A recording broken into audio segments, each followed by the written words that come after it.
Wahai bangsaku, cintai negerimu. Satu bangsa, satu bahasamu. Jadikan sebagai jati dirimu. Meski berbeda tetap bersatu.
Baik, Bapak Ibu, lagu Kebangsaan Indonesia Raya, kemudian himne GBSI, telah kita dengarkan bersama. Ada sebuah makna tentunya di antara lagu itu. Dan hari ini merupakan bagian dari refleksi Sumpah Pemuda terkait itu semua. 28 Oktober 1928, 28 Oktober 2022, 94 tahun refleksi Sumpah Pemuda. Dan saat ini, bagaimana peran, tantangan guru bahasa Indonesia setelah 94 tahun, sebuah tonggak sejarah pemuda menempatkan bahasa Indonesia sebagai pemersatu bangsa. Untuk awal, kami berikan kesempatan kepada Abah Imron untuk menyampaikan refleksinya buat kami. Jadi pemuda memang memiliki kekuatan yang luar biasa, tapi butuh siraman agar tetap sejuk. Refleksi Sumpah Pemuda pada kesempatan hari kami, guru bahasa Indonesia semuanya di Provinsi Jawa Timur. Seperti apakah refleksi dari Bapak Imron Rosidi, Ketua DPW AGBSI Provinsi Jawa Timur. Kami beri kesempatan, Mbak. Silakan. Baik, terima kasih Pak Wawan. Bismillahirrahmanirrahim. Assalamualaikum warahmatullahi wabarakatuh. Waalaikumsalam warahmatullahi wabarakatuh. Yang saya hormati Bapak Jajan selaku Kepala atau Ketua DPW AGBSI, yang saya hormati Bapak Wawan, Mas Wawan, serta teman-teman semua, guru bahasa Indonesia, semua pengurus AGBSI Jawa Timur yang sangat saya hormati. Alhamdulillah hari ini kita bisa berkumpul lewat dunia maya dalam rangka tadi sebutkan Sumpah Pemuda 94 tahun. Kita setelah menjunjung bahasa persatuan bahasa Indonesia. Yang kedua, salawat dan salam semoga tetap tercurahkan pada junjungan kita Nabi besar Muhammad Sallallahu Alaihi Wasallam.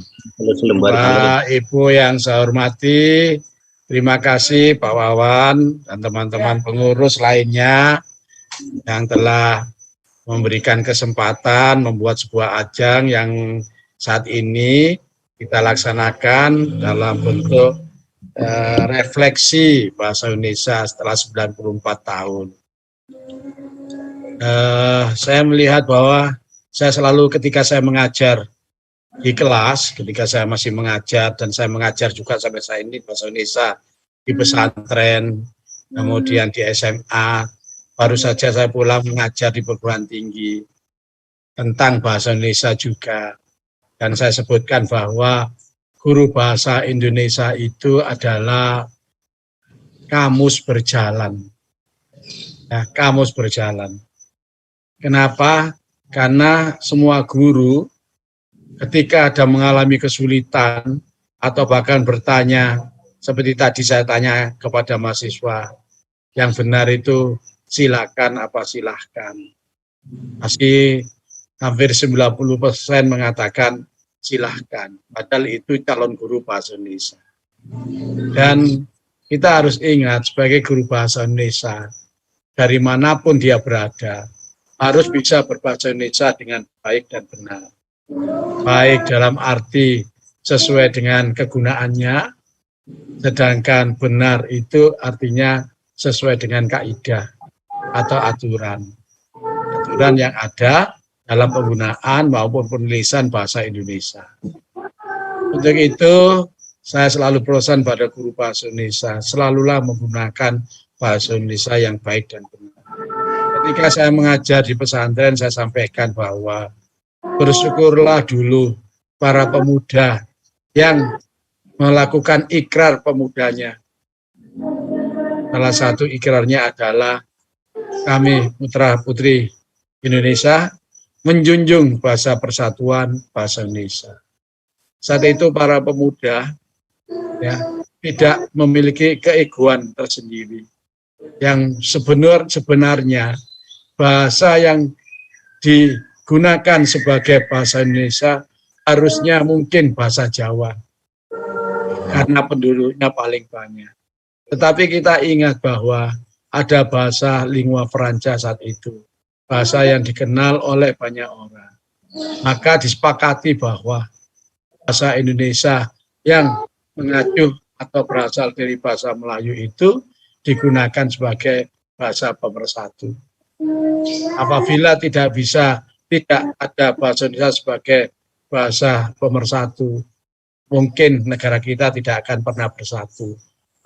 Masih bingung, seperti saat ini saya selaku kepala SMA Negeri Taruna, banyak anak-anak yang berasal dari Jambi, ada yang dari NTB, ada yang dari Bekasi, ada yang dari Bali, tapi bisa berkomunikasi dengan baik. Karena apa? Karena bahasa Indonesia. Kalau misalnya saat itu para pemuda tidak melakukan ikrar pemuda, bisa dibayangkan apa yang terjadi. Semua ego masing-masing daerah, ego terhadap bahasanya sendiri-sendiri. Dan mungkin komunikasi tidak akan bisa berjalan dengan baik. Bersyukur meskipun negara kita mungkin tidak dianggap negara paling maju, tidak seperti Amerika, tidak seperti Cina, tidak seperti Jerman, tapi kita bersyukur kita punya bahasa sendiri. Bahkan saya juga punya cita-cita, punya keinginan. Kenapa tidak memiliki tulisan tersendiri? Padahal kita memiliki Honocoroko, punya tulisan yang mungkin seperti India bangga dengan tulisannya, seperti Jepang dan Cina bangga dengan tulisannya, seperti Arab bangga dengan tulisannya. Tapi kenapa bangsa kita sampai saat ini belum memiliki tulisan yang bisa diambil dari huruf-huruf Jawa, Honocoroko itu tadi. Jadi saya juga ingin mendorong atau mungkin membuat artikel-artikel. Mungkinkah tulisan Jawa itu bisa menjadi tulisan Indonesia atau tulisan khas Indonesia yang digunakan oleh seluruh orang Indonesia seperti halnya negara-negara lain. Seperti yang saya katakan tadi bahwa bangsa kita bukan bangsa besar seperti Amerika, seperti Jerman, tetapi kita punya bahasa sendiri, yaitu bahasa Indonesia. Orang mungkin tidak mengakui ini bahasa Amerika, mungkin katakan ini bahasa Inggris. Katakan Inggris pemilikan. Berbeda dengan negara kita. Mungkin Singapura tidak punya bahasa. Mungkin juga Malaysia tidak punya bahasa. Dia hanya menggunakan bahasa Melayu, bukan bahasa Malaysia. Juga dari negara-negara lain. Maka kita sampai sekarang harus mengakui bagaimana peran pemuda saat itu. Bung Karno pun sampai-sampai mengatakan, sediakan aku 10 pemuda, maka aku akan guncang dunia. Itu artinya bahwa kalau tonggak sebuah agama itu adalah sholat, maka tonggak kemajuan sebuah negara itu adalah pemuda. Pemuda-pemuda yang memang memiliki kreativitas yang cukup tinggi, memiliki inovasi yang cukup tinggi, dan yang terpenting adalah bukan pemuda-pemuda yang cemeng, pemuda-pemuda yang ngalem, pemuda-pemuda yang suka nonton sinetron, tapi pemuda-pemuda hebat yang pemberani, pemuda-pemuda yang tidak suka untuk tawuran, tapi dia selalu kreatif. Tadi malam para pesilat saya pulang dari Jember, semuanya rata-rata pemuda dengan bawa medali. Itu yang diharapkan untuk pemuda, bukan pemuda yang selalu di depan game, di depan komputernya hanya untuk bermain game. Atau pemuda-pemuda yang hanya berada di kafe-kafe. Kita sudah mulai merasa sedih, perubahan kurikulum, perubahan asesmen pada anak-anak, perubahan model kelulusan. Terus terang saja ini sangat mengubah pola pikir kita, mengubah cara pandang kita, mengubah bagaimana siswa untuk berlomba. Tidak adanya tidak naik kelas, tidak adanya tidak lulus, tidak adanya mengatakan bahasa Indonesia itu bahasa Indonesia PPKN, agama seperti yang dulu, wajib nilainya bagus. Tapi sekarang semuanya tidak ada itu. Bahkan saya selaku kepala sekolah penggerak, termasuk sekolah saya sekolah penggerak yang harus menggunakan kurikulum merdeka. Saya melihat ya ada tanda petik proyek sama dengan kesemerawutan. Kenapa? Karena merdeka itu tadi. Ya, kata merdeka itu gunakan sekadar yang penting aja. Ya, kemarin saya membahas bagaimana membahas untuk sekolah-sekolah penggerak. Di mana letakkan bahasa Indonesia itu? Apakah sebagai penentu kelulusan, penentu kenaikan? Saya yakin sudah tidak lagi, karena tidak ada yang namanya naik kelas, tidak naik kelas. Tidak ada yang namanya tidak lulus. Ya, ini yang membuat sesuatu yang sangat berubah. Salah satu contoh, sekolah saya, sekolah Taruna yang dulu SMA Bangil, adalah sekolah favorit, sekolah rujukan, dan dulu menjadi sekolah RSBI. Tapi setelah itu dihilangkan semuanya. Yang namanya RSBI, karena pemerintah takut ada sekolah yang namanya sekolah favorit, tetapi tidak takut adanya sekolah yang tidak favorit. Ya, membuat semuanya berubah. Anak ketika ada semacam bimbingan belajar datang ke sekolah, memberikan motivasi untuk masuk ke bimbingan belajar, yang biasanya sangat banyak yang ikut. Ini setelah sosialisasi, yang ikut cuma satu siswa saja. Dari sosialisasi ke semua kelas sebanyak 36. Apa itu yang terjadi? Karena tidak ada naik kelas. Tidak ada yang namanya tidak lulus. Tidak ada yang namanya bahasa Indonesia itu sebagai penentu kelulusan. Tidak ada.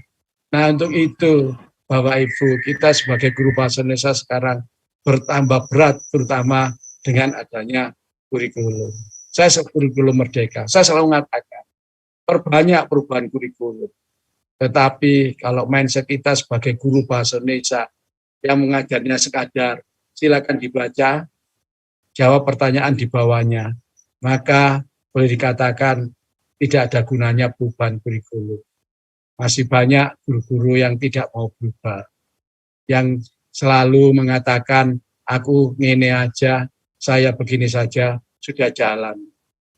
Murid-murid saya sudah banyak menjadi orang, jadi ini jadi. Padahal kita disuruh semua untuk mengajari anak kita sesuai dengan zamannya. bagaimana mengajar dengan menggunakan tentunya media elektronika, dunia maya, menggunakan seperti mengajar speed reading, kecepatan membaca anak, bagaimana dengan menggunakan software speed reading.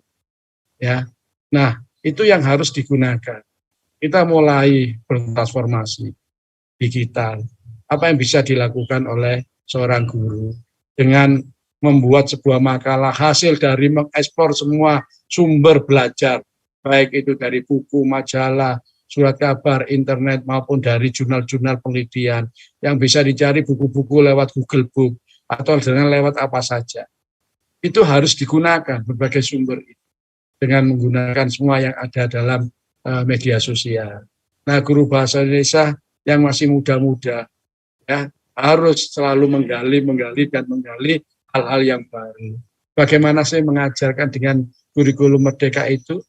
Bagaimana sih cara penilaiannya? Saya kemarin sudah melihat cara penilaiannya. Bagaimana menggabungkan antara formatif dan sumatif. Bagaimana juga melakukan kegiatan diagnostik. Apa yang dia lakukan? Bagaimana bentuk ujiannya nanti di perguruan tinggi. Yang tidak ada kegiatan atau materi-materi yang persis seperti ada fisika, kimia, tapi tes skolastik. Nah, ini harus diubah cara ngajar kita. Cara ngajar guru-guru yang masih muda itu. Dan saya mohon maaf berseloroh, siapa sih guru-guru yang berhak mengajarkan kurikulum merdeka ini? Siapa sih guru-guru mata pelajaran yang berhak mengajarkan dengan kurikulum merdeka? Saya katakan guru-guru yang apabila diajak ke tengah laut, kemudian disuruh berenang ke tepian, yang bisa sampai ke tepian itulah guru-guru yang mengajar dengan kurikulum merdeka. Karena guru-guru itu masih kreatif, masih energi, masih mau belajar bagaimana ruh dari kurikulum merdeka, terutama dalam hal ini mengajarkan bahasa Indonesia dengan kurikulum merdeka. Sudah disampaikan oleh Pak Menteri bahwa kita tidak mengutamakan ketuntasan materi, tapi yang diutamakan adalah dari kualitas proses pembelajarannya. Kualitas proses pembelajarannya. Jadi kita tidak harus menyelesaikan yang ada dalam buku. Selalu guru-guru itu berpedoman pada buku, tidak berpedoman pada asas kebutuhan siswa. Ya, di Sekolah Taruna Madani ada namanya kata Madani. Madani itu apa itu keberadaban, keagamaan. Maka siswa mendapatkan pelajaran keagamaan sesuai dengan kebutuhannya. Anak-anak yang belum bisa mengaji, anak-anak SMA belum bisa ngaji, maka diberi materi tentang bagaimana mengaji itu. Mengeja mulai dari Iqra 1, 2, 3, 4. Meskipun dia masih juga SMA. Anak yang belum bisa berwudu, belajar tentang itu. Itu yang disebut dengan diferensiasi. Jadi kita mengajar sesuai dengan kebutuhan. Mungkin ada yang ditanyakan, bagaimana cara ngajarnya Pak dalam satu kelas dengan berbeda-beda kemampuan. Nah, itu tentunya kreativitas dari masing-masing guru. Mungkin kita mengajar dengan standar, kemudian yang hebat atau yang high kita beri tambahan pelajaran. Kita beri tambahan soal-soal yang sangat sulit. Mungkin yang low, mungkin diberi soal-soal yang lebih mudah. Mungkin nanti ada namanya angka 90 gemuk dan angka 90 yang tipis. Yang tipis itu untuk 90 dari materi yang didapatkan dengan materi yang masih muda, yang muda-muda, karena dari anak-anak yang low, anak-anak yang masih bawah itu, yang kemampuannya kurang, dan 90 yang diperoleh oleh anak-anak yang tinggi, anak-anak yang cerdas. Mungkin ada itu. Tetapi sayangnya, di kurikulum merdeka ini masih ada saja seperti dalam tanda petik KKN. Nah, kalau sudah ada itunya, percuma kita menggabungkan antara formatif dan sumatif. Percuma ketika muncul, di rata-rata muncul angka 6, sama saja akan berubah menjadi 80 karena KKN-nya 80. Itu yang kemarin saya sampaikan. Semua tidak ada itu.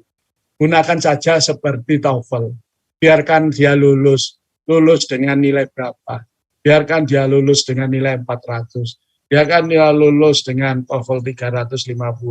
Biarkan dia lulus dengan nilai berapa. Jadi meskipun dia lulus, tapi beri nilai sesungguhnya. Ya enggak apa-apa, saya setuju tidak ada yang tidak lulus, tapi nilainya harus tambah. Lulus dengan nilai 60, lulus dengan rata-rata 50, lulus dengan rata-rata 40, lulus dengan rata-rata 90. Biarkanlah pemakai dari lulusan itu yang memilih. mana yang pantas masuk SMA ini dengan melihat rata-ratanya. Sayangnya sekarang semua nilai rapot bagus semuanya. Semuanya bagus. Bahkan orang tua bangga. Anakku nggak belajar saja, ya nilainya bagus. Mohon maaf, ini semua termasuk dalam pelajaran bahasa Indonesia. Saya kira itu yang dapat saya sampaikan. Nanti kita banyak berdiskusi. Ya, Apa betul, yang Pak. kita lakukan. Terima kasih, Pak Wawan. Mohon maaf. Wassalamualaikum warahmatullahi wabarakatuh. Waalaikumsalam warahmatullahi wabarakatuh. Pak Imron Rosidi menyampaikan refleksinya lengkap ini dan sangat mengena seperti apa saya. Jadi kalau misalkan saya tangkap salah satu poinnya adalah catatan yang perlu kita cermati bersama, pola pikir menjadi hal yang penting bagi Bapak Ibu guru bahasa Indonesia sebagai bagaimana menghadapi peran dan tantangan guru bahasa Indonesia dalam transformasi digital. Karena transformasi digital ini tidak berdiri sendiri, keberadaan kurikulum merdeka memperkuat, memperjelas, karena itu sesuai dengan kodrat dan zamannya, bahwa transformasi digital menjadi bagian yang tidak bisa kita hindarkan, seperti tadi yang digambarkan bahwa aktivitas, kegiatan, siswa-siswi, peserta didik kita juga dekat dengan itu. Bagaimana kita mencoba memberikan kekuatan kepada mereka untuk bisa bertahan hidup, tapi tidak sekedar kuantitas angka nilai, tapi hal-hal yang lain. Nanti kita eksplorasi lagi. Pak Imron, karena ini kesempatan yang luar biasa sebagai Kepala Satuan Pendidikan di SMA Taruna Madani, kami sangat tunggu ini. Suatu saat mudah-mudahan ada kesempatan khusus mengeksplorasi tentang bagaimana konsep sistem pembelajaran, aktivitas, asesmen yang ada di sana. Mudah-mudahan suatu saat ada kesempatan itu. Ya, sebelum kita diskusi, Bapak Ibu, selanjutnya kita akan terbang ke kota Bandung. Lama tidak berjumpa dengan beliau, Ketua DPP AGBSI, Bapak Jajang Priyatna. Assalamualaikum, Pak Jajang. Masih di mute, Pak? Ya. Waalaikumsalam Pak Wawan dan seluruh pengurus serta anggota AGBSI Provinsi Jawa Timur. Ya, alhamdulillah sehat Bapak ya. Alhamdulillah sehat. Iya. Ini Pak Imron ya, seperti tambah cerah saja ini. Alhamdulillah. Ya. Mungkin tidak jauh berbeda dengan Pak Imron, Pak Jajang, pengalaman Bapak, pengalaman Pak Imron merefleksikan Sumpah Muda, khususnya tantangan guru bahasa Indonesia dalam transformasi digital. Mudah-mudahan perubahan kurikulum bukan sama dengan ruwet, tapi ada benang merah yang bisa itu tadi, pola pikirnya, jadi kreativitasnya harus begini, ya itu yang mungkin harus kita coba bangun ini menjadi semangat kami. Sebenarnya saya bukan muda lagi sih, sebenarnya sudah 40-an ini Pak. Tapi semangatnya harus ada, siap untuk itu. Jadi kami ingin mencermati bukan hanya buat kami, tapi seluruh guru bahasa Indonesia yang bisa mengakses informasi pada kesempatan refleksi Sumpah Pemuda AGBSI DPW Jawa Timur dan MGMP SMA Bahasa Indonesia Jawa Timur. Pak Jajang, kami silakan. Baik, terima kasih Pak Wawan. Terima kasih pula kepada Pak Imron yang sudah mengingatkan saya tentang kemerdekaan, merdeka belajar yang menyamakannya dengan kesemrawutan. Saya tertarik dengan pernyataan Pak Imron tadi. Orang tua bangga ketika anaknya akhirnya naik semua, lulus semua, dengan nilai yang bagus-bagus semua. Ini hasil dari kemerdekaan belajar, karena tidak ada yang tidak naik, tidak ada yang tidak lulus. Nah ini, tapi kembali sekarang kepada peran dan tantangan guru bahasa Indonesia dalam transformasi digital. AGBSI sejak awal sudah memiliki motto ya, berbudi bahasa dalam kemajuan. Transformasi digital itu bagian dari fase sebuah kemajuan. Mungkin setelah era transformasi digital, ke depan entah apa lagi namanya. apakah semua 10 tahun atau bahkan dengan kecepatan teknologi digital akan ada yang baru lagi namanya. Tetap saja bahwa sebagai guru bahasa Indonesia kita harus mampu melahirkan generasi yang tetap mencintai bahasa Indonesia sebagai bangsa Indonesia dan tetap memiliki budi bahasa.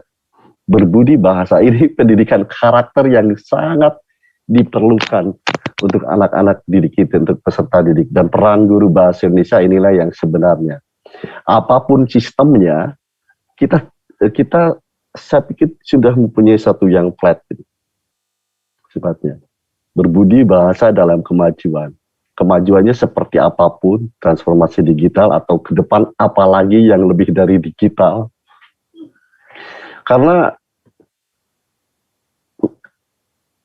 transformasi digital ini ternyata sangat mempermudah tadi penilaian tadi seperti apa yang dikatakan Pak Imron. Begitu mudah penilaian itu kita lakukan dengan cepat. Nah, ini real. Semuanya begitu bisa menikmatinya. Kemudahan dalam transformasi digital. Proses mengubah nilai dari yang kurang menjadi lebih baik itu menjadi semakin mudah di dalam rapot. Jadi harus kita terima, apalagi dengan konsep merdeka belajar. Artinya kalau merdeka belajar berarti bisa merdeka tidak belajar. Kalau kata merdeka yang dipakai. Tapi ikutilah, tapi bisa saja kan ke depan ada ganti menteri, ganti kurikulum lagi. Itu sudah biasa. Semoga kita mendapatkan perubahan-perubahan yang lebih bijak untuk negeri ini. Saya pikir demikian. Pemodern teknologi informasi ke pengetahuan digital dan model itu sangat dalam pembelajaran sangat dipengaruhi oleh guru bahasa Indonesia dalam transformasi digital ini. Tentu saja semakin terampil guru bahasa Indonesia menguasai teknologi pembelajaran, teknologi digital, itu semakin membumi dan mudah melakukan proses perubahan dan pemahaman anak-anak didik kita, peserta didik kita. Informasi apapun akan semakin mudah disampaikan kepada anak, bahkan anak bisa lebih cepat, mungkin memiliki teknologi yang lebih modern, itu bisa ditemukan oleh mereka. Kita tidak harus menyiapkan buku-buku teks seperti ini, buku-buku teks yang lainnya. Tapi tinggal klik pada komputer kita, ditayangkan ini langsung ditemukan. Atau kita instruksikan, silakan buka HP kalian, cari Taufik Ismail, misalnya. Atau cari Hamid Jabar, atau siapa penyair yang jabrik dari Jawa Timur itu siapa Pak Wawan? Setiawan Leak. Setiawan Leak dari Semarang. Mojokerto ya? Oh, Mojokerto ya. Nah ya. Itu misalnya. Jawabi Imron. Jawabi Imron. Iya. Imron Rosidi Pak juga. Imron Rosidi mantap. Itu tinggal klik saja namanya akan keluar karya-karyanya. Semuanya akan termudah. Nah, ini bagian dari peran guru dalam menjawab tantangan pembelajaran bahasa Indonesia dalam transformasi digital. Peranan guru tentu saja mempercepat kemudahan para peserta didik menjadi pembelajar di bidangnya. Bahwa informasi itu, pembelajaran itu akhirnya akan semakin mudah dilaksanakan. Tetapi tentu saja efektivitas media teknologi tersebut kita tetap menjadi pengontrolnya. Keberadaan kita, kehadiran kita tetap dibutuhkan. Hanya bahwa keberadaan kita itu apakah secara langsung bertatap muka atau tetap di dunia maya, itu hal yang sama sekarang ini. kita di rumah atau anak-anak semuanya di rumah dengan teknologi digital, semuanya dengan mudah terkontrol. Semakin pesat kemajuan teknologi, semakin mudah dan jarak semakin dekat. Seperti jauh tetapi dekat akhirnya. Ya, seperti itu. Apalagi, ya. Tapi yang lebih penting dari semuanya, Guru Bahasa Indonesia, kemajuan seperti apapun, sepesat apapun teknologi digital, sebagai Guru Bahasa Indonesia, kita sudah memiliki sebuah moto. AGBSI sudah memiliki moto berbudi bahasa dalam kemajuan. Kemajuannya secepat apapun, setinggi apapun, berbudi bahasa, kesantunan berbahasa itu tetap menjadi bagian yang sangat penting, yang tidak boleh dilupakan. Dalam teknologi yang begitu cepat, ya, dan sangat maju, budi bahasa, komunikasi yang santun itu menjadi bagian keindahan dalam berkomunikasi yang begitu kental dengan teknologi dan transparansi digital yang semakin maju. Sekali lagi, berbudi bahasa dalam kemajuan, sebesar apapun, seperti apapun kemajuannya, itu yang harus kita catat, bahwa mereka memiliki karakter kesantunan berbahasa, berkomunikasi yang efektif. Begitu. Demikian Pak Wawan dari saya.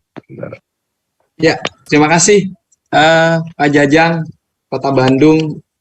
Mudah-mudahan cerah Pak ya sore hari ini. Mendung juga. Mendung ya. Mendung juga. Iya. Baik Bapak Ibu, dua pengantar oleh Ketua DPW AGBSI Jawa Timur, kemudian Ketua DPP AGBSI Pusat, Pak Jajang dan Pak Imron, memberikan gambaran kepada kita tentang refleksi Sumpah Pemuda 2022, kaitannya dengan bagaimana tantangan dan peran guru bahasa Indonesia dalam transformasi digital. Banyak hal tadi yang disampaikan. Akan lebih nyaman, menarik, kalau misalnya kita buka santai, sesantai-santainya, Bapak kita diskusi. Kita sama-sama guru bahasa Indonesia yang butuh saling penguatan, butuh saling mendorong, butuh saling mengisi.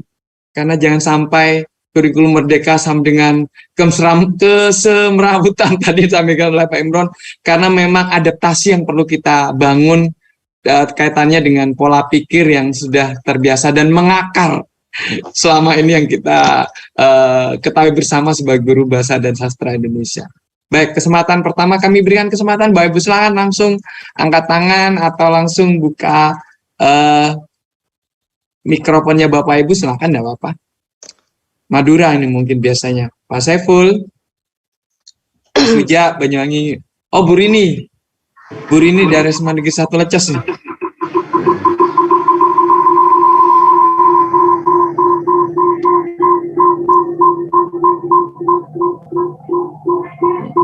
Ya.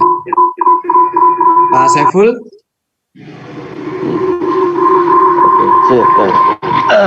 Baik. Assalamualaikum warahmatullahi wabarakatuh. Saya sambil berlalu lalang ya. Pak Imron yang saya hormati dan juga Pak Jajang yang tetap terlihat sangat sehat, seger, semangat. Mas Wawan juga meskipun kelihatan tambah kurus gitu ya, tambah langsing, tapi tetap ganteng. Ini kesemratan tadi mungkin gara-gara sekolah penggerak ya. Asli, saya memang mohon maaf saya agak nyantai berbicaranya gitu ya. Iya. Tadi urusan pendampingan individu ke negeri seberang gitu ya. Harus CGP ya, Jalan Guru Penggerak. Melalui beberapa sedikit rintangan dan nyampe terus tertidur. Wawan tadi ngebel, alhamdulillah saya dibangunkan tadi gitu ya. Ya. Saya memang tertarik memang. Saya belum nyapa Bapak Ibu guru semuanya, guru bahasa Indonesia, baik itu SD, SMP, SMA, SMK se Jawa Timur yang sempat hadir di forum ini. Alhamdulillah siang ini kita bisa bersemuka ya, dalam keadaan sehat walafiat tanpa hal yang berarti yang merintangi kita gitu. Saya tergugah banget dengan uraian dan pencerahan dari Ustadz Imron tadi, luar biasa, dari A sampai Z semuanya dikupas sampai saya malu sendiri tadi mendengarnya itu. Tadi saya agak bersembunyi, apa kena saya ini aku nih ya. Terus yang kedua juga dipertajam lagi oleh Pak Jajang tadi gitu ya.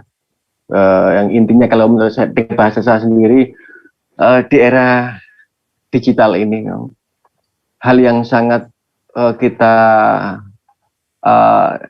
hadapi, sering kita jumpai, bahkan mungkin kita kadang-kadang juga ikut tertarik di dalamnya adalah mengenai karakter berbahasa gitu ya.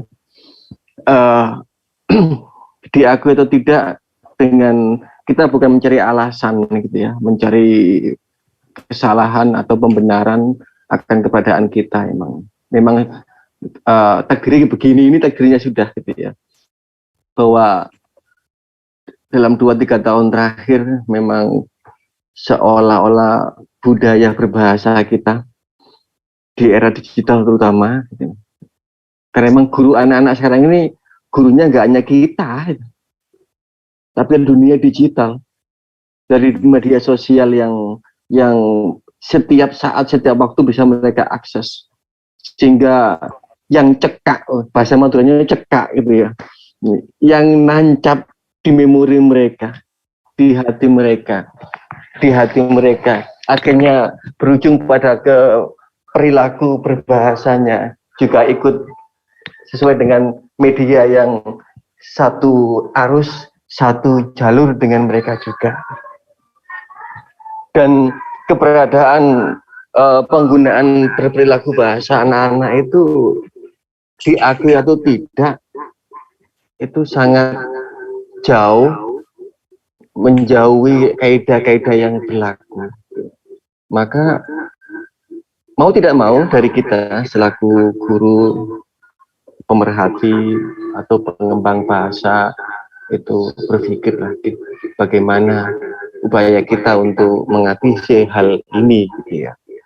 Karena memang kalau dibiarkan ya perahu kita itu pasti akan tertarik ombak itu, entah dihempaskan ke dermaga atau bahkan mungkin akan terbawa ke tengah laut, sehingga di tengah laut kita sama-sama bingung harus bagaimana. Untung jika kapal atau perahu kita di tengah laut tidak mengalami masalah. Ketika perahu kita mengalami masalah di tengah laut, ya kita akan semakin terpuruk dan berada pada situasi yang tidak menguntungkan bagi kita semuanya. Namun demikian, bahwa keberadaan karakter berbahasa anak-anak atau kita juga harus kita terima bahwa itulah keadaannya. Kita bukan menyalahkan, tapi kita sudah waktunya juga mengimbangi dengan sebuah solusi, beberapa solusi atau bersolusi-solusi yang bisa menarik kembali perahu kita yang terhempas maupun bergeser arah kembali ke arah yang benar.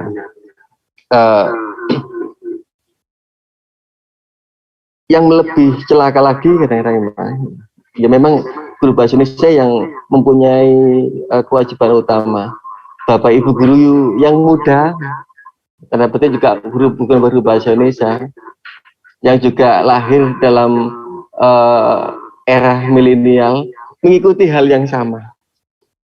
Karena ketika saya berdialog dengan mereka, kalau kita nggak mengikuti kebiasaan mereka, dunia mereka, mereka semakin menjauhi kita, dan kita semakin sulit untuk bisa mengajak mereka sesuai dengan materi atau pelajaran yang mereka ajarkan. Karena sekali lagi bahwa saat ini kondisi siswa kita meyakini bahwa guru kita bukan guru satu-satunya. Ada guru yang bisa hadir untuk mereka setiap waktu. kapanpun sebelum tidur, mau tidur, bahkan ketika tidur pun mereka menemani, yaitu media-media yang bisa mereka akses dengan mudah dan cepat. Sekali lagi, kondisi seperti ini bukan kita mencari kebenaran, kita mencari atau menyalahkan pihak X, pihak Y, tapi kita berharap akan muncul sebuah pencerahan, kita akan muncul sebuah 2 buah, 3 buah solusi yang bisa mempersempit kondisi yang kurang bagus menjadi hal yang lebih bagus. Saya pikir itu sementara dari saya, Mas Awan. Ya. Terima kasih. Pak Saiful, SMA Negeri 1 Sampang, Madura. Sudah baru jalan-jalan pendampingan individu. Oh, berarti program ini pengajar praktik nih berarti Pak Imron. Mudah-mudahan sukses, lancar, bisa mengantarkan CGP tidak menjadi kesemrawutan. Karena ini ada tanggung jawab kita bersama. Baik, Mbak Imron, ini menarik, Mbak. Jadi ternyata ya memang bukan kita tidak baik-baik saja ternyata ya. Kita tidak baik-baik saja. Kemudian teknologi memang mengefektifkan kita dalam beraktivitas. Tetapi ada satu hal lain yang sudah disampaikan tadi. Ini mohon tanggapannya. Bagaimana kalau dari sisi leadership dari satuan pendidikan untuk membangun Bapak Ibu guru agar sesuai dengan harapan kita juga. Iya. Terima kasih ya, Wan. Betul. Saya itu tertarik dengan karakter berbahasa, atau boleh saya katakan adab berbahasa. Ya. Saya itu, bapak saya dari Sampang, Torjun. Ibu saya Madura juga, Bawean. Saya ingat benar ketika saya dipanggil ibu saya dan saya tidak mengatakan dalem, padahal orang Madura, maka saya ditempeleng sama bapak. Dalem, ya. Tapi anak kita sekarang kalau kita panggil sama orang tuanya tidak akan katakan dalem, yo, gitu. Nah, yang kedua, ketika saya coba kita lihatlah bahasa Inggris atau bahasa yang lain. Ya, ketika tidak ada katanya orang memanggil langsung, katakan Margaret Thatcher, langsung itu. Pasti ada tambahnya, Miss, Mrs, maupun Mas, Master. Coba dilihat bahasa kita. Jokowi, Soeharto, hampir hilang kata-kata Bapak Jokowi, Bapak SBY. Adab berbahasa kita sudah berubah. Tapi zaman kita dulu tidak akan berani orang mengatakan Soeharto. Pasti mengatakan Bapak Soeharto, Bapak Presiden. Nah, saya tertarik dengan karakter berbahasa itu tadi. Disebut dengan adab berbahasa. Bahkan saya di WA sama mahasiswa. Anda apa hari ini tidak hadir, Pak? Penggunaan Anda itu digunakan oleh mahasiswa bahasa Indonesia, calon guru bahasa Indonesia untuk gurunya, untuk dosennya. Nah, ini kan hasil dari tadi disebutkan, gurunya banyak. Ada guru yang disebut dengan Google itu tadi. Ya. Nah, saya sangat tertarik ada bahasa itu. Dan ada 3 kata yang disampaikan oleh masyarakat Amerika, baik di Chicago maupun di Washington, Alabama. Saya itu selalu ada 3 kata yang selalu diucapkan. Yang pertama adalah thank you, yang kedua adalah sorry, atau maaf, yang ketiga adalah excuse me, atau dia katakan excuse me. Jadi kata-kata itu selalu terucap di mulut orang-orang itu. Saya di 7 negara di bagian itu bertemu dengan 3 kata. Sehingga ketika saya pulang, waktu itu saya masih kepala SMK 2, saya selalu mengatakan pada guru-guru, jangan merasa risih kalau guru minta maaf pada siswa ketika terlambat, ketika berbuat salah, ketika memberi tugas yang mungkin tidak bisa dikerjakan. Sampaikan aja minta maaf. Bukan berarti kata maaf itu harus dari bawahan ke atasan, harus dari yang muda ke yang tua. dari guru kepada muridnya, sampaikan maaf Pak Guru terlambat, atau maaf kemarin Pak Guru nggak bisa hadir, dan sebagainya. Itu saya katakan, disebutkan karakter berbahasa, atau saya ingin menyebutkan adab berbahasa. Kita, ya tugas guru bahasa Indonesia. Jangan biarkan anak itu ketika memutus penjelasan kita, tiba-tiba dia langsung mengatakan, Pak itu salah. Ya, kita lihat ketika di pesantren, dia tidak akan mau bicara kalau tidak dipersilakan oleh ustadznya. Tidak akan pernah seorang santri harus memutus penjelasan dari seorang guru. Kecuali ketika ustadz mengatakan, silakan, mungkin ada yang ditanyakan. Nah, meskipun sekarang zamannya sudah berubah, adab berbahasa ini harus kita tanamkan pada murid kita. Saya tertarik tadi ada kata karakter bahasa ini.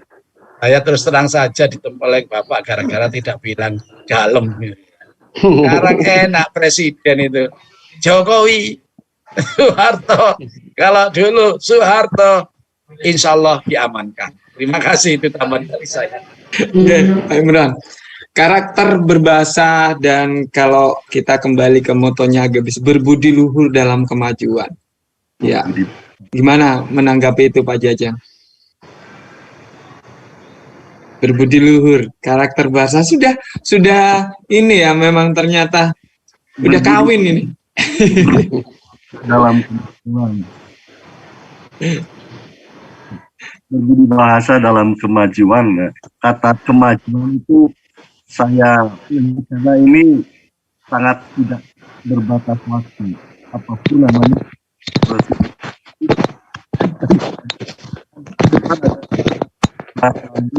Terkait dengan kemajuan baru, bagian dari kemajuan juga. Karena fase kemajuan itu kan senantiasa bertambah. Masyarakat yang semakin maju dan semakin aneh mungkin.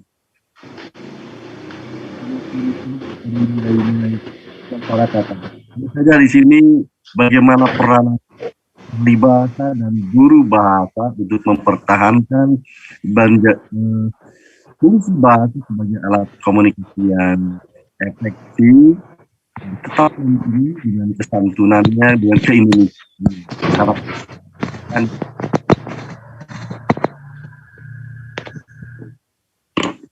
Mungkin mikrofonnya agak bermasalah Pak Jajang ya. Jelas Pak Jajang. Oke.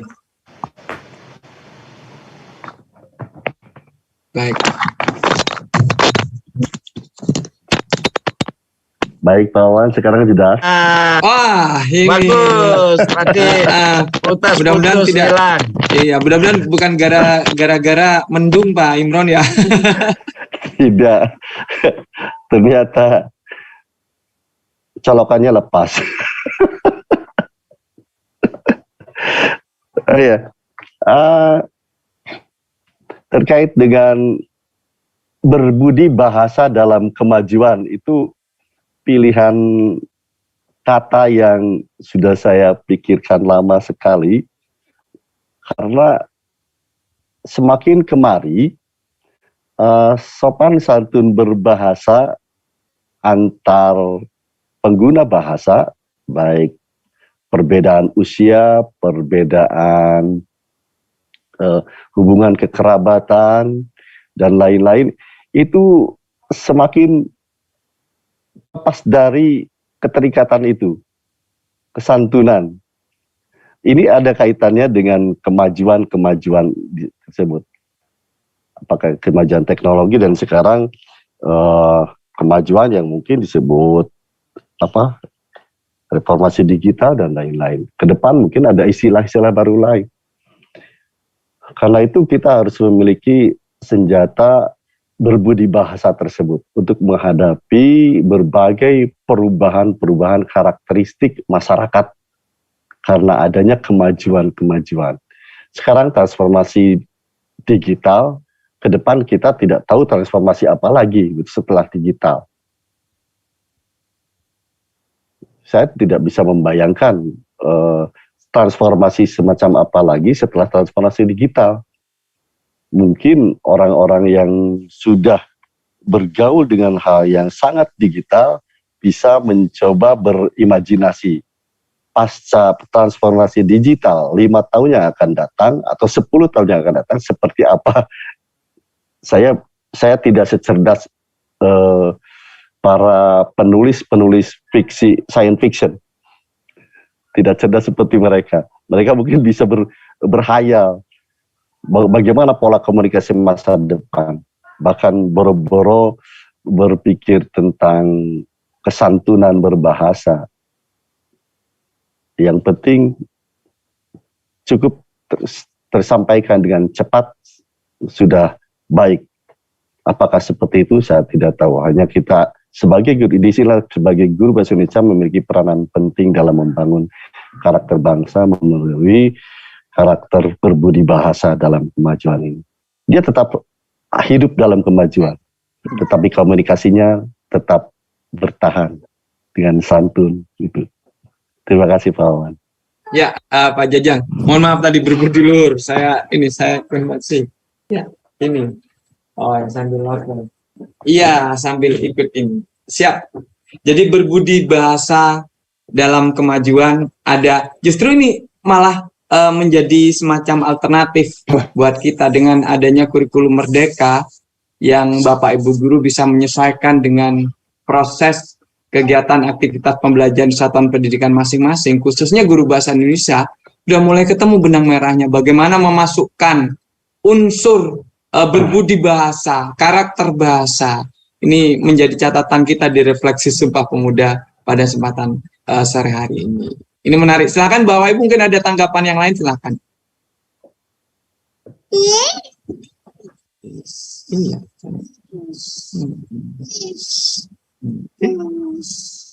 Silakan Bapak Ibu. Pak Suja, Banyuwangi, mungkin ada Pak Untung, ada Bu Rini juga, ada Bu Siti Aisyah. Assalamualaikum warahmatullahi wabarakatuh, Pak Wawan. Waalaikumsalam warahmatullahi wabarakatuh. Pak Suja, ini dari Banyuwangi, Pak Jajang, kota ujung paling timur dari Provinsi Jawa Timur. Silakan Pak Suja. Ternyata saya dengan Pak Imron, Pak Saiful itu memiliki darah yang sama, Pak. Darahnya merah, Pak. Dulu, Pak. Dulu. Ya. Nah, luar biasa refleksi kita pada sore hari ini. Tertarik sekali saya dengan Imron, dengan Pak Jajang juga, semuanya termasuk juga dengan Pak Sipul. Nah, kurikulum sekarang ini memang membuat sesuatu yang sudah nyaman menjadi ada yang kurang ya. Apa mungkin karena memang kita belum terbiasa dengan perubahan ini. Tapi perubahan ini memang membuat kita kadang dilema sebagai seorang guru bahasa Indonesia. Nah, tadi sudah disinggung oleh Pak Imron tadi. Pada kurikulum merdeka itu diharapkan siswa itu bisa mendapatkan pembelajaran sesuai dengan kemampuannya, kemudian pembelajaran dari guru itu secara berdiferensiasi sesuai dengan kebutuhan siswa. Nah, karena kita juga dibatasi oleh KKM begitu, maka seperti terpaksa anak itu dipaksakan untuk mencapai nilai minimal seperti itu. Nah, semacam dipaksa untuk mendapatkan nilai sesuai dengan KKM-nya, itu sudah tidak sesuai dengan istilah merdeka. Dan istilah merdeka. Nah, selanjutnya untuk bisa mencapai sebuah di perguruan tinggi atau kelanjutan anak dari SMA ke perguruan tinggi itu, nah kemudian nilainya bagus-bagus, sehingga mana yang belum bagus, mana yang tidak bagus itu siswa sendiri tidak tahu mengapa nilainya menjadi bagus, kadang begitu. Dan orang tua ya bangga begitu saja dengan sendirinya karena melihat rapornya bagus. Tetapi dengan nilai yang bagus itu pastinya juga tidak membuat motivasinya semakin meningkat. Karena sudah bagus, akhirnya apalagi yang harus saya capai. dengan prestasi yang biasa-biasa saja, ternyata hasilnya juga bagus. Dan ternyata setelah di perguruan tinggi juga masih ada yang belum sesuai dengan apa namanya, dengan kebutuhan begitu. Kemudian masalah tentang ini Pak, di kurikulum 2000 kurikulum Merdeka begitu ya. Jadi bahasa Indonesia pun akan dikurangi menjadi 3 jam di SMA. Yang semula 4 jam kemudian dikurangi menjadi 3 jam. Nah, kalau melihat dari materi yang banyak itu yang harus disampaikan menjadi bekal bagi siswa itu, kemudian dikurangi, maka semakin berkurang sepertinya bekal siswa di dalam pemahaman bahasa Indonesia begitu. Yang menurut saya dalam rangka untuk menanamkan nilai-nilai nasionalisme, kemudian membekali kemampuan siswa dalam berbahasa itu, saya kira justru malah semakin ditambah ya, ditambah untuk membekali kemampuan siswa secara menyeluruh. Nah, tapi ternyata juga malah dikurangi. Nah, yang menjadi kekhawatiran beberapa guru ya, apakah kurikulum ini juga akan bertahan sampai dengan tahun 2024 itu. Nah, mudah-mudahan ini tidak menjadi kekhawatiran kita, karena kembali kepada tugas kita sebagai seorang guru, sebagai seorang pendidik, bagaimana kita meyakinkan anak bahwa masa depan bangsa Indonesia melalui bahasa Indonesia ini terus selalu eksis. Nah, saya kira itu sementara ya, yang sapaan saya Pak Wawan. Oke, terima kasih. Pak Suja, mudah-mudahan ini bagian dari aktivitas kita yang rutin. Jadi penyampaian seperti ini sangat berarti, menangkap hal-hal yang menjadi kegelisahan kita sebagai guru bahasa Indonesia, lebih-lebih mungkin teman-teman seperjuangan yang bergerak di MGMP pada masing-masing kabupaten dan kota. Perubahan, transformasi digital, ada perubahan digital, perubahan-perubahan yang lain yang tidak bisa kita hindari, menjadi salah satu tantangan guru bahasa dan sastra Indonesia. Telah banyak diulas tadi. Yang menjadi catatan lagi setelah kita coba ambil benang merahnya adalah kesempatan Bapak Ibu, ada karakter bahasa, ada berbudi bahasa. Bagaimana P5 sebagai profil penguatan pelajar Pancasila menjadi ruang juga yang indah untuk menguatkan tadi karakter berbahasa, berbudi bahasa. Nah, ini akan semakin luas karena memang masih awal.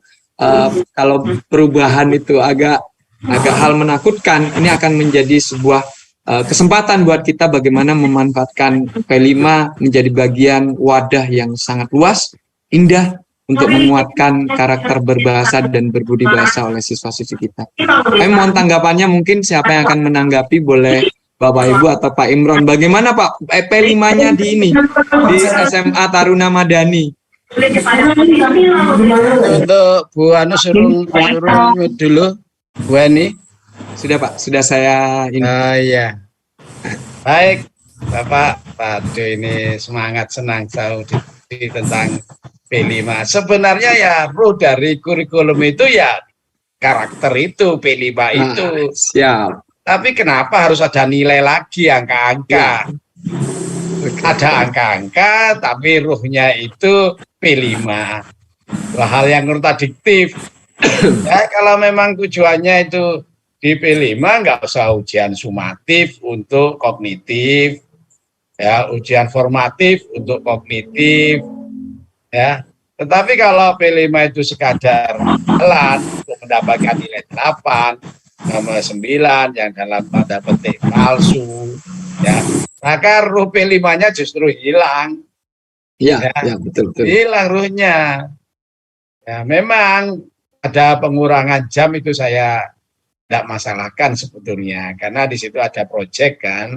Iya, di proyek. Di luar negeri juga hanya pelajaran bahasa, berhitung, membaca, kan itu aja. Sehingga kita kan nggak ada biologi, fisika, kimia, matematika, dari ganti apa? IPA kan gitu kan. Iya. Tapi sekali lagi masih ada rekayasa kurikulum. Kenapa kok kepala sekolah melakukan rekayasa kurikulum? Bagi siswa yang tidak memilih fisika misalnya, kan ditakutkan nanti masuk perguruan tinggi ada fisika, meskipun dikatakan bahwa itu tesnya tes skolastik. Tetapi kan skolastik itu boleh dikatakan dalam tanda petik ya IPA terpadu. Di situ kan ada fisikanya. Sehingga meskipun dalam laporan itu pilihannya 3 tidak memilih fisika, tapi dalam kenyataannya ada yang namanya rekayasa kurikulum fisika tetap diberikan. Mungkin diberikan dalam bentuk apa. Jadi apa ya, ini saya mementingkan profil pelajar Pancasila atau angka-angka lagi 89 yang dalam tanda petik palsu. Apalagi ditambah lagi dengan ini bagian anak-anak yang masih di level low, middle maupun high, nanti nilainya apa mungkin low itu dapat 9. Kalau mungkin berarti ada 9 tipis dan 9 tebal. Ada siswa saya yang menghadap saya. Pak, percuma sekolah sini. Karena pinter maupun goblok nilainya sama Pak, paling selisih 1 dan 2. Karena guru juga melihat anak-anak nilainya 3, 2, 4 gitu ya. Wes ini KKM 8, yang tidak 2, 83, 84. Sehingga pantas apabila siswa mengatakan percuma Pak sekolah sini yang pinter sama yang bodoh nilainya sama atau hampir sama. Itu dari siswa sendiri. Karena ya kalau kita mau tidak nilai deskriptif saja boleh, atau deskripsinya harus benar, bukan copy paste. Sudah ada tulisan di softwarenya atau di aplikasinya, tinggal klik sehingga kalau misalnya 90 anak-anak yang pintar deskripsinya begini. 90 anak-anak yang rendah nanti deskripsinya berbeda, bukan terus 90 klik semuanya sama. Memang di raport sekarang itu ada deskripsi yang menggambarkan angka 90 yang satu dengan 90 harus beda. Penting lagi, mampukah guru melakukan itu? Karena harus mengajar sampai 6 kelas yang 2 jam itu. Ya, meskipun Pak Nadiem mengatakan tidak perlu 24 jam. Tapi beranikan nanti ketika sertifikasi tidak turun. Oh enggak Pak, sertifikasi mau tidak ada, maka langsung ke tunjangan. Ya nanti kita lihat aja. Ya seharusnya benar gitu. Ketika kita ke luar negeri, murid maksimal 20. Gurunya minimal 2. Jadi anak-anak yang tertinggal, maka guru yang satunya menjelaskan, satunya memberi penjelasan pada yang tidak mampu itu. Gurunya 2, muridnya maksimal 20. Gurunya minimal 2, bisa 3, bisa 4. Ada foto-foto saya ketika saya berkunjung keliling di 7 negara itu. Ya, kita mengajar 36 siswa. Atau kalau SMP 32. Ya, dengan banyak kelas. Kemudian kita misalnya memberi nilai di 6 kelas itu kali 32 dengan deskripsi yang berbeda meskipun angkanya sama. Kalau itu dilakukan, ya bagus. Tapi dalam bentuk lagi, mampukah atau maukah? Maukah? Mengenai pangkat suruh buat makalah saja nggak mau, yang penting jahit. Ya. Bukan nggak bisa buat makalah, tapi mana sempat, kan itu alasannya. Jadi, ya carut marut mungkin Pak Jajang dekat Jakarta. Carut marut pembelajaran atau pendidikan di Indonesia. Yang saya tidak habis pikir. Terus terang sampai sekarang. Kenapa takut ada sekolah favorit? Tidak takut ada sekolah tidak favorit. Bayangkan kalau program pemerintah, kita jadikan semua sekolah favorit. Berarti yang tidak favorit ditambahi sarana prasarana, kasih guru-guru hebat. Favorit semua akhirnya. Lah, ya Pak, lihat. Yang favorit sekarang yang ada di pinggiran, termasuk sekolah saya. Sampai ada anak keluar. Masa dari sekolah hebat, anak keluar? Ya karena ya itu, yang penting rumahnya dekat sekolah. Ya, anaknya tidak niat sekolah. Dulu mau masuk sekolah SMA Taruna, dulu SMA Negeri 1 Bangil, harus berjuang benar, sehingga nggak ada anak keluar. Ya, keluar DO, drop out, ingin keluar sendiri. Nah sekarang banyak masih kelas 2 keluar, kelas 1 hari ini kelas 1 ada yang saya keluarkan karena memang nggak beradab tanda petik, saya keluarkan hari ini. Ya, jadi ayo kita menjadi pemikiran bersama para guru, para kepala sekolah, pemangku jabatan, para menteri, Bapak Ibu nulis. Saya nulis kok, proyek sama dengan kesemrawutan. Iya. Kenapa nggak dibaca gitu ya? Mohon izin, Pak Imron, Mbah. Siap. Mohon izin, jangan-jangan sistem mungkin kesiapan Bapak Ibu guru dalam mengimplementasikan itu yang nggak pas menjadi satu catatan juga, Mbak ya? Ya watak guru ya, anak-anak proyek bekerja, pendamping nggak ada hilang, anak kerja sendiri, bebas Pak, anak kapan menyelesaikannya, anak santai. Iya. Oh nanti 2 minggu lagi diselesaikan, ketika sudah 2 minggu lagi izin, karena harus menyelesaikan proyeknya. Iya. Iya, karena anak bebas untuk kapan menyelesaikannya. Nah, Betul, kenapa nggak betul. segera diselesaikan? Terus mana ini pendampingnya? Oh ya apa? Karena sedang mengajar. Lu kok bisa mengajar menjadi pendamping proyek? Nah, Kurikuler, artinya di luar kegiatan reguler, Pak ya, memberikan pembelajaran. Proyek itu bisa dilaksanakan di akhir setiap hari. Betul. Boleh di 3 bulan terakhir atau 1 bulan terakhir. Boleh, jadi ada 3 model. Nah, setelah saya menggunakan model jam terakhir setiap hari. Bukan kurs sebetulnya ya, tetap itu kurikuler, cuma ditaruh di jam terakhir. Proyeknya ditaruh di jam terakhir. Ada yang full 1 bulan proyek terus, ada pelajaran. Ya. Kan ada 3 model, Mas. Iya, betul, betul. Pelaksanaan proyek itu. Jadi memang saya juga proyek kalau nggak dilaksanakan dengan benar ya, sama dengan kesemrawutan. Betul, betul. Itu artinya memang harus kita sama-sama harus siap untuk mengimplementasikan sesuai dengan tujuannya. Karena tujuannya kita punya kemerdekaan yang kreativitas dalam menguatkan karakter berbahasa tadi sebenarnya di proyek. Nah, itu guru-guru muda yang bisa begitu. Wah, ayo guru-guru muda. Yang sepuh-sepuh guru-guru muda. Sudah nama mampu, kadang-kadang nama istrinya lupa. Siap. Jadi saya catat Pak Imron, ada beberapa catatan ini bisa menjadi prioritas program baik AGBSI maupun MGMP, bagaimana karakter berbahasa, bagaimana berbudi bahasa tadi dihubungkan, kemudian bagaimana Bapak Ibu guru bertransformasi dengan kurikulum Merdeka ini, sehingga implementasi proses pembelajaran, asesmen, dan juga implementasi P5-nya ini bisa dilaksanakan oleh guru bahasa Indonesia, sehingga mampu mengambil peran, mampu berpartisipasi dalam transformasi ini. Ini sudah nggak terasa, ini sudah 4:30. Mungkin ada yang disampaikan Pak Jajang atau Bapak Ibu peserta, silakan Bapak Ibu. Santai tapi ini hangat, bermakna sekali ini, saya merasakan. Mas Wawan, boleh nambah sedikit ya? Nggih Kak. Saya kok merasa gatel gitu ya. Harus.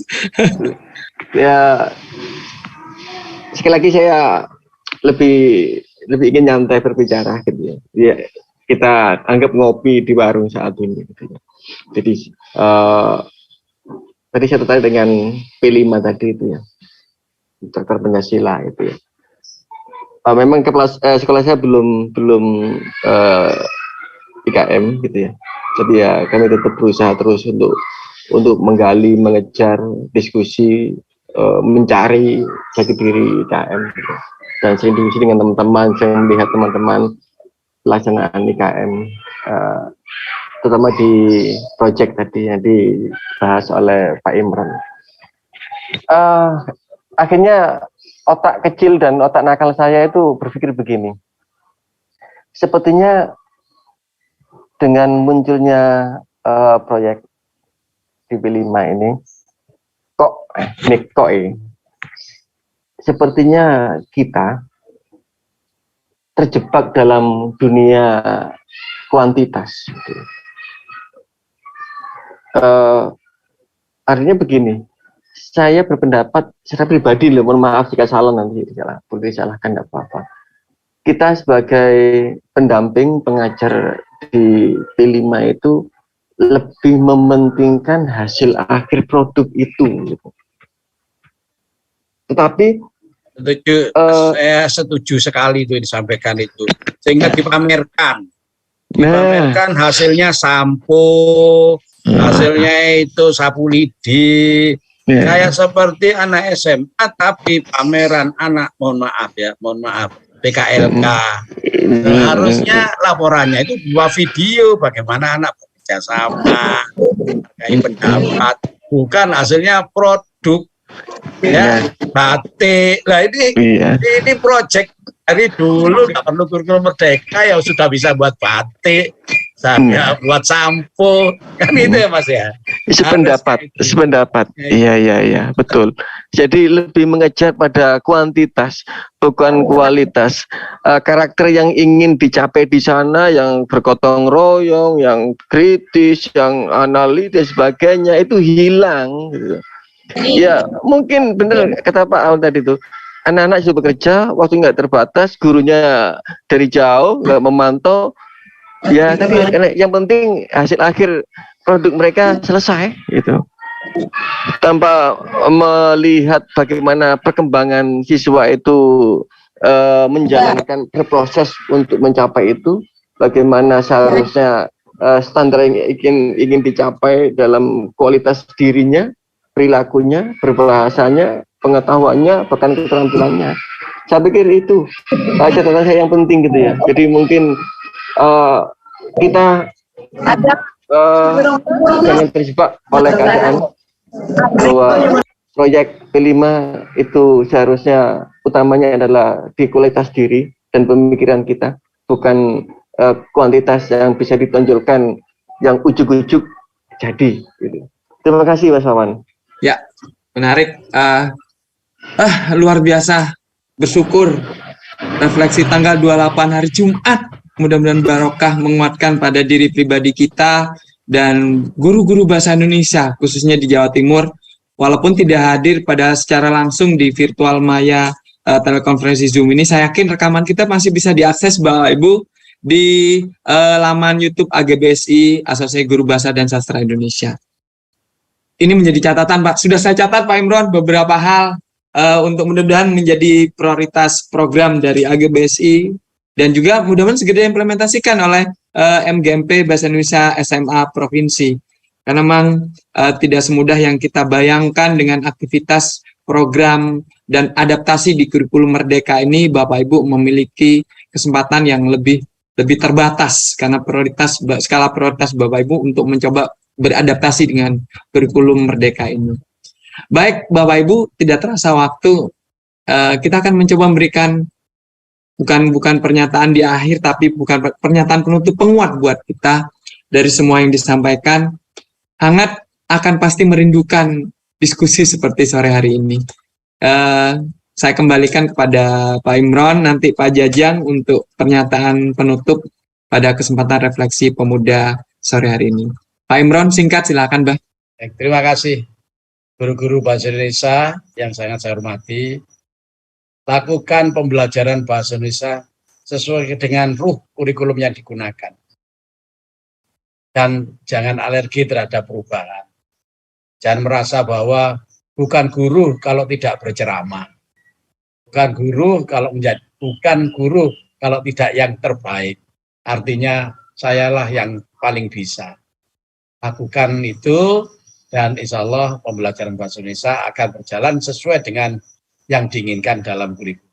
Terima kasih. Assalamualaikum warahmatullahi wabarakatuh. Amin. Waalaikumsalam warahmatullahi wabarakatuh.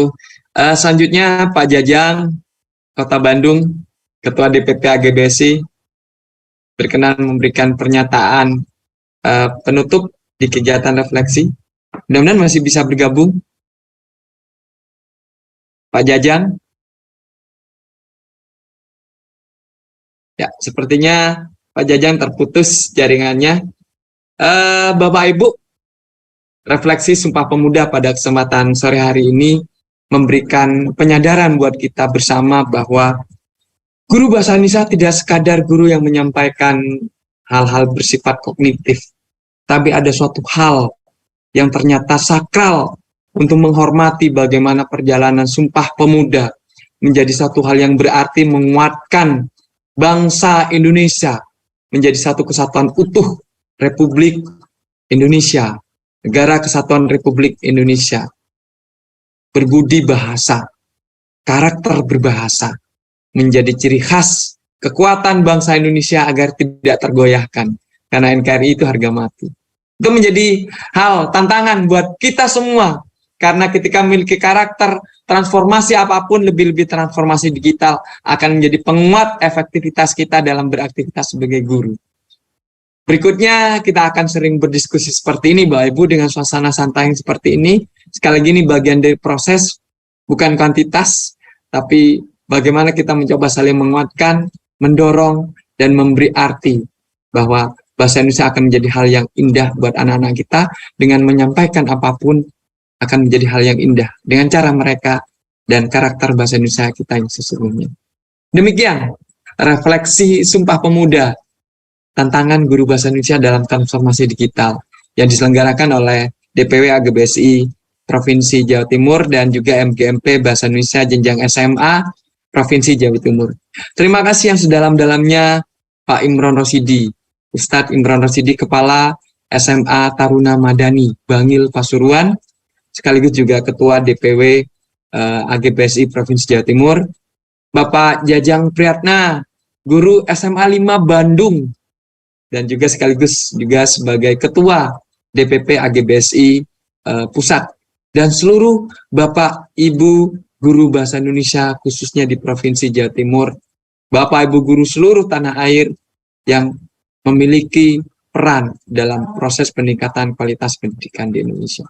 Saya Setiawan Adiatma, mohon maaf yang sedalam-dalamnya. Kami selalu merindukan suasana seperti ini untuk saling menguatkan. Untuk Indonesia tentunya. Sumpah Pemuda yang ke-94. Assalamualaikum warahmatullahi wabarakatuh. Waalaikumsalam warahmatullahi wabarakatuh. Terima kasih, Mbah. Wabarakatuh.